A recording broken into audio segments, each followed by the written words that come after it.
2023।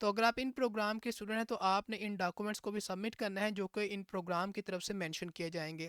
اور اگر بات کی جائے کچھ ایسے پروگرام ہیں کہ جن کی کچھ اسپیسیفک اپلیکیشن ڈیڈ لائن بھی ہو سکتی ہے جیسا کہ ہم نے اسٹارٹ میں بات کی تھی.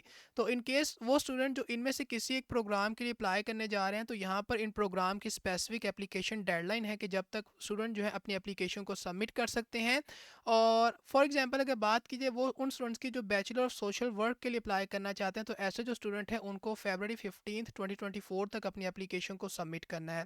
تو ان میں سے اگر آپ کسی ایک پروگرام کے اسٹوڈنٹ ہیں تو یہ وہ پروگرام کی اسپیسیفک ڈیڈ لائن ہے جب تک آپ کی اپلیکیشن کی سبمیشن ہونی چاہیے. اور اگر بات کی جائے ان اسٹوڈنٹس کی جو اس یونیورسٹی کے اندر گریجویٹ پروگرام کے لیے اپلائی کرنا چاہتے ہیں تو ایسے جو اسٹوڈنٹ ہیں انہوں نے بھی اپنی جو ریکوائرمنٹ ہے انہیں پروگرام کے مطابق فائنڈ کرنا ہے جس طرح ابھی ہم نے ڈسکس بھی کیا تھا انڈر گریجویٹ جو پروگرام کے اسٹوڈنٹس ہیں ان کے لیے. اور آپ نے اس بات کو انشور کرنا ہے کہ آپ اپلیکیشن ڈیڈ لائن کو میٹ کر رہے ہوں. اور اگر فار مئی ایڈمیشن کی بات کی جائے تو وہ اسٹوڈنٹ جو کینیڈین اپلیکینٹ ہے یعنی کینیڈا سے اپلائی کرنا چاہتے ہیں تو ایسے جو اسٹوڈنٹ اپنی اپلیکیشن کو سبمٹ کریں گے بائی فیبرری 28. اور وہ اسٹوڈنٹ جو نان کینیڈین ہے یعنی جو انٹرنیشنل اسٹوڈنٹ ہیں وہ اپنی اپلیکیشن کو سبمٹ کریں گے by December 31. So this is the application time frame for the May admission اگر آپ اپلائی کرنا چاہتے ہیں گریجویٹ پروگرام کے لیے. اسٹوڈنٹ نے اپنی اپلیکیشن کو آن لائن سبمٹ کرنا ہے. اسٹوڈنٹ سے اپلیکیشن فی ریکوائرڈ ہوگی. اسٹوڈنٹ کو جو سپورٹنگ ڈاکومنٹس ہیں اسٹوڈنٹ نے اس کو سبمٹ کرنا ہے تاکہ اپنی اپلیکیشن کو کمپلیٹ کر سکیں. اگر بات کی جائے ڈاکومنٹس کون سے ریکوائرڈ ہوں گے تو سمپل سی بات ہے کہ آپ اپنا جو اکیڈمک ٹرانسکرپٹ ہے اس کو سبمٹ کریں گے یعنی جو اپنے اکیڈمک ڈاکومنٹ آپ کے ہوتے ہیں آپ ان کو سبمٹ کریں گے. اسٹوڈنٹ سے ریفرنس لیٹرز جو ہیں وہ ریکوائرڈ ہوں گے ڈپینڈنگ اپون کہ اسٹوڈنٹ نے جو اپنی کمپلیشن کی ہے انڈر گریجویٹ ڈگری پروگرام کی وہ پاسٹ 3 ایئر میں کی ہے یا پاسٹ 5 ایئر میں کی ہے تو اس کے مطابق اسٹوڈنٹ جو ہیں جو نمبر آف ریفرنس لیٹرز ہیں ان کو سبمٹ کریں گے. اور اسی کے ساتھ ساتھ جو اسٹوڈنٹ ہیں ان سے انگلش لینگویج پروفیشنسی کا جو ٹیسٹ رزلٹ ہے وہ بھی ریکوائرڈ ہوگا. اینڈ اپارٹ فرام دیٹ کچھ ایسے پروگرام ہوتے ہیں کہ جن کی اسپیسیفک ریکوائرمنٹس ہوتی ہیں ریگارڈنگ دا ڈاکومنٹ سبمیشن. تو اگر آپ ان پروگرام کے لیے اپلائی کرنے جا رہے ہیں تو ان پروگرام کے اندر آپ سے جی میٹ اور جو جی آر ای کا اسکور ہے وہ ریکوائرڈ ہو سکتا ہے. اسٹوڈنٹ سے سی وی ریکوائرڈ ہو سکتی ہے. اسٹیٹمنٹ آف انٹینٹ ہو سکتی ہے. اسٹیٹمنٹ آف ریسرچ انٹرسٹ ہو سکتی ہے. اور پورٹ فولیو بھی اسٹوڈنٹ سے ریکوائرڈ ہو سکتا ہے. تو یہ وہ لسٹ آف ڈاکومنٹس ہیں جو کہ اسٹوڈنٹ سے ریکوائرڈ ہوں گے اگر اسٹوڈنٹ جو ہیں ایک گریجویٹ پروگرام کے لیے اپلائی کرنے جا رہے ہیں. لیکن یہاں پر ایک امپورٹنٹ بات کہ ان ڈاکومنٹ سے ریلیٹڈ کچھ انسٹرکشنز کو مینشن کیا گیا ہے تو آپ نے ان انسٹرکشنز کو ضرور ریڈ کرنا ہے تاکہ آپ اس بات کو انشور کر سکیں کہ جو بھی ڈاکومنٹ آپ سبمٹ کر رہے ہیں وہ according to the guideline آپ سبمٹ کر رہے ہیں. اب بات کی جائے اس یونیورسٹی کی طرف سے جو اسکالرشپ اپرچونیٹیز اویلیبل ہیں وہ کن اسٹوڈنٹ کے لیے ہیں اور ان کے بینیفٹ کیا ہیں.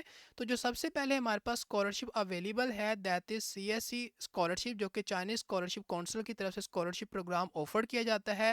اور ڈیڈ لائن کی بات کی جائے تو مارچ جو ہے of each year this is the application deadline. Student کو اگر بینیفٹ کی بات کی جائے تو ٹیوشن کی سپورٹ پرووائڈ کی جاتی ہے. ایئر فیئر کی سپورٹ پرووائڈ کی جاتی ہے. لیونگ الاؤنس پرووائڈ کیا جاتا ہے فار اپ ٹو 4 ایئرس. اور اگر بات کی جائے اسکالرشپ کی ٹائپ کون سی ہے تو اٹس انٹرنس اسکالرشپ اور ڈکٹورل پروگرام کے اسٹوڈنٹ اپلائی کر سکتے ہیں. انٹرنیشنل اسٹوڈنٹ ایلیجیبل ہیں اس اسکالرشپ پروگرام کے لیے. اور ایچ ایئر جو ہے اسٹوڈنٹ کو جو ہے 20 جو پی ایچ ڈی اسٹوڈنٹس ہیں ان کو 20 جو اسکالرشپس ہیں آفرڈ کی جاتی ہیں ایچ ایئر فار 4 ایئرس. اور جو ہوسٹ یونیورسٹی ہے اس اسکالرشپ اپرچونٹی کی دیٹ از ڈیل ہاؤسی یونیورسٹی جو کہ اسٹوڈنٹ کو اسکالرشپ کی سپورٹ پرووائڈ کرتی ہے. اور اپلائی کرنے کا جو پروسیس ہے وہ یہاں پر مینشن ہے جس کو آپ چیک کر سکتے ہیں. اور میک شور کرنا ہے کہ آپ نے اپلائی کرنے کا جو پروسیس ہے اسے ضرور ریڈ کرنا ہے تاکہ آپ ایک اچھے میں اپنی اپلیکیشن کو سبمٹ کر سکیں.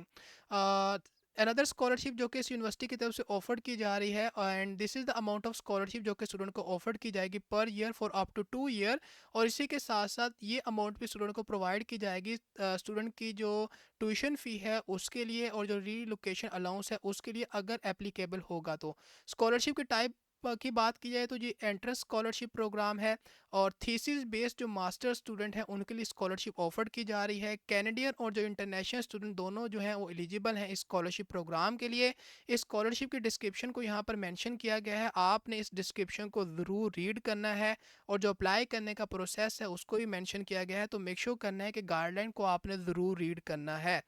اور ایک اور جو اسکالرشپ جس کو ہم ڈسکس کریں گے اس یونیورسٹی کی طرف سے، and this is the amount of scholarship جو کہ اسٹوڈنٹ کو پرووائڈ کی جائے گی پر year for up to 3 years, plus اسی کے ساتھ ساتھ اسٹوڈنٹ کو جو ری لوکیشن الاؤنس ہے وہی پرووائڈ کیا جائے گا اف اپلیکیبل. اور جو اسکالرشپ کی ٹائپ ہے وہ ان پروگرام بھی ہو سکتی ہے اور انٹرنس بھی ہو سکتی ہے. ڈیکٹورل پروگرام جو اسٹوڈنٹ ہیں وہ ایلیجیبل ہیں اسکالرشپ کے لیے، اور کینیڈین اور جو انٹرنیشنل اسٹوڈنٹ ہیں دونوں اپلائی کر سکتے ہیں. اور یہ جو اسکالرشپ ہے یہ رینیویبل بھی ہے. اور یہاں پر اسکالرشپ کی ڈسکرپشن کو ہی مینشن کیا گیا ہے کہ اسکالرشپ اسٹوڈنٹ کو کس طرح سے پرووائڈ کی جائے گی، اس کا جو اسکالرشپ کا بینیفٹ ہے وہ کیا ہے، کیا چیزیں انوالو ہیں اسکالرشپ کے اندر، اپلائی اسٹوڈنٹ نے کس طرح سے کرنا ہے، یہ ایچ اینڈ ایوری تھنگ یہاں پر مینشن ہے.